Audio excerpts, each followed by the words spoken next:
Imagine watching one of the holiest cities in the world fall into enemy hands. Imagine growing up in a world where kingdoms were divided, leaders fought each other, and hope seemed to disappear. Most people would believe that such a world could never be united. But one man changed history forever. His name was Saladin. More than 800 years later, he is remembered not only as a brilliant military commander, but also as a leader respected by both his followers and many of his enemies.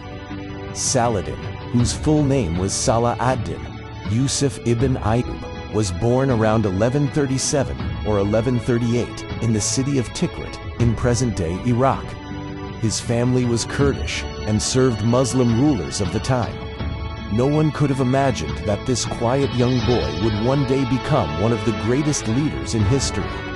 Unlike many famous conquerors, Saladin was not known for seeking glory from a young age. He spent much of his youth studying the Quran, Islamic law, history, and military strategy.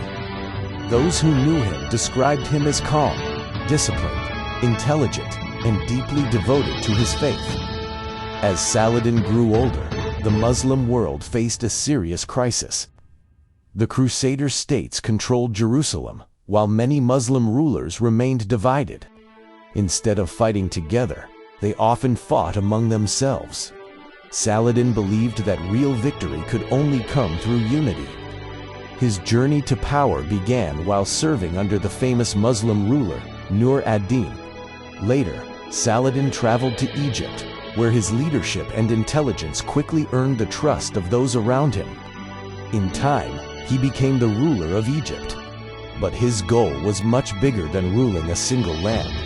Patiently, through diplomacy, alliances, and carefully planned military campaigns, Saladin united Egypt, Syria, and several neighboring regions under one leadership. For the first time in many years, much of the Muslim world stood together. Then came the moment that would change history.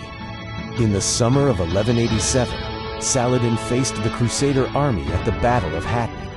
Instead of rushing into battle, he used careful planning.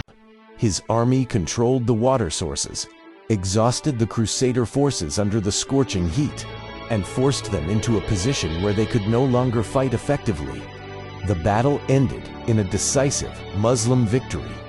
The defeat shattered the military power of the Crusader kingdom of Jerusalem. With the road now open, Saladin marched toward Jerusalem. The city surrendered later that year. Nearly 90 years after it had been captured during the First Crusade, Jerusalem returned to Muslim rule. Many people feared revenge and widespread killing, but Saladin chose a different path.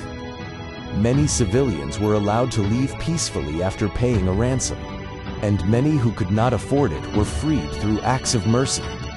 Christian holy places were protected, and order was restored inside the city.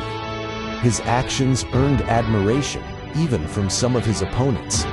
Saladin's greatest rival became King Richard the Lionheart during the Third Crusade. Although they fought fierce battles, stories from the period describe moments of respect between the two leaders. When Richard became ill, Saladin reportedly sent fruit and medical assistance. Whether on the battlefield or away from it, he believed that honor was as important as victory. In 1193, Saladin died in Damascus at the age of about 50. Historical accounts say that despite ruling a vast empire stretching across much of the Middle East, he left behind very little personal wealth.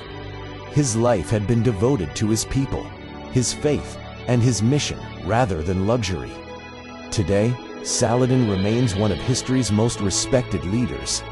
For millions, he symbolizes courage, justice, discipline, and mercy. Some remember him as the warrior who reclaimed Jerusalem. Others remember him as the ruler who showed that true strength is measured not only by victories in battle, but also by character, wisdom, and compassion. His legacy continues to inspire people around the world, proving that great leaders are remembered not only for the lands they conquer, but for the values they leave behind.